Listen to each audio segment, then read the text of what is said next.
को रोजगार मुहैया कराना, खासकर रिक्त पदों को नहीं भरे जाने को लेकर युवाओं में खासी नाराजगी देखने को मिली है।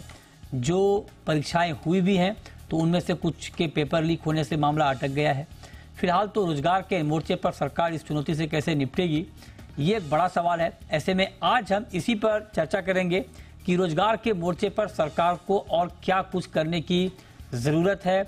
इस पर भी हम जानकारों की राय लेंगे और साथ ही इस वक्त रोजगार के नए मौके कहां कहां बन सकते हैं, उसको लेकर नई सरकार को कहां पर फोकस करना चाहिए, नई सरकार के एजेंडे में रोजगार किस पायदान पे होगा, इन तमाम मुद्दों पर हम बातचीत करेंगे। लेकिन उससे पहले देखिए ये खास रिपोर्ट।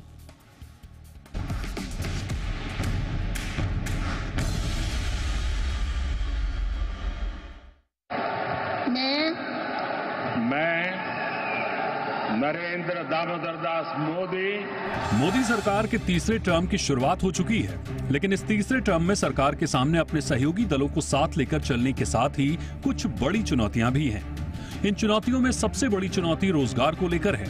पढ़े लिखे युवाओं की बढ़ती फौज को रोजगार देना सरकार के लिए किसी भागीरथी प्रयास से कम नहीं होगा। दरअसल बेरोजगारी के मुद्दे पर विपक्ष कई बार मोदी सरकार को घेर चुकी है। साथ ही इस चुनाव में भी बेरोजगारी एक बड़ा मुद्दा बना। खासकर खाली पड़े सरकारी पदों को भरने में कोताही को लेकर सरकार पर लगातार आरोप लगे। जो परीक्षाएं हुई भी तो कुछ मामलों में पेपर लीक मामले ने खेल बिगाड़ दिया। ऐसे में सरकार इससे कैसे निपटेगी, ये अहम सवाल है। राज्यसभा में सरकार की ओर से जारी आंकड़ों के मुताबिक मार्च 2022 तक केंद्र सरकार के विभिन्न विभागों में 9.5 लाख से अधिक पद खाली पड़े थे। ऐसे में इन खाली पदों को भरना सरकार की प्राथमिकता होनी चाहिए। खासकर परीक्षा होने से लेकर भर्ती तक की एक टाइमलाइन तय करना और सफलतापूर्वक परीक्षा करवाना भी सरकार के लिए किसी बड़ी चुनौती से कम नहीं है। ऐसा नहीं है कि सरकार ने युवाओं को रोजगार देने की कोशिश नहीं की। अपने पिछले 2 कार्यकाल में सरकार ने स्वरोजगार की दिशा में स्टार्टअप से लेकर मुद्रा योजना को खूब बढ़ावा दिया, लेकिन शायद ये योजनाएं या तो पूरी तरह से जमीन पर नहीं उतर पाई या फिर युवाओं को इसके प्रति रुझान पैदा करने में सरकार नाकाम रही। बता दें कि मुद्रा योजना में सरकार बिना किसी गारंटी के 10 लाख रुपए तक का लोन देती है। पिछले कारोबारी साल में मुद्रा लोन के तहत रिकॉर्ड 5 लाख करोड़ रुपए से अधिक का लोन युवाओं में बांटा गया, लेकिन जितनी लोकप्रियता इस योजना को मिलनी चाहिए थी, शायद नहीं मिल सकी।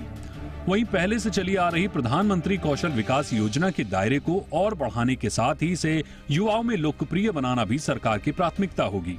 फिलहाल तो ग्लोबल लेवल पर भारत मैन्युफैक्चरिंग हब बनने की दिशा में आगे बढ़ रहा है। जाहिर है आने वाले दिनों में देश में स्किल्ड लोगों की भारी तादाद होगी। इस कमी को पूरा करने के लिए सरकार को पुख्ता रोड मैप तैयार करना होगा। Centre for monitoring Indian economy के मुताबिक दिसंबर 2021 में भारत में बेरोजगारी दर 7.9% थी। अक्टूबर 2023 में यह बढ़कर 10% के लेवल पर पहुंच गई। वहीं centre for sustainable employment research centre के मुताबिक बिहार में बेरोजगारी की दर सर्वाधिक 40% है, तो यूपी में यह आंकड़ा 22% का है।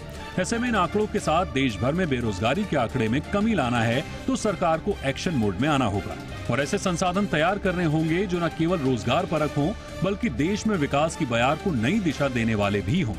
ब्यूरो रिपोर्ट, जी मीडिया।